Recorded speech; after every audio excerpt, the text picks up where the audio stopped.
মহামারী করোনাকালীন সময়ে বিয়েবাড়ি কাণ্ডে প্রাক্তন জেলা শাসক ডক্টর শৈলেশ কুমার যাদবকে অব্যাহতি ত্রিপুরা উচ্চ আদালতের।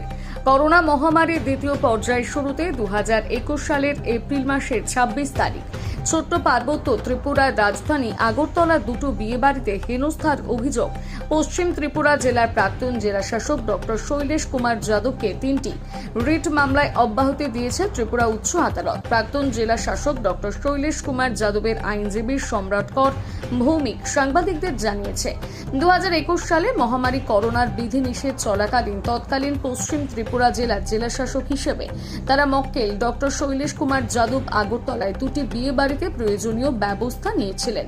এই ঘটনায় তার বিরুদ্ধে 3টি রিট আবেদন জমা পড়ে ত্রিপুরা উচ্চ আদালতে।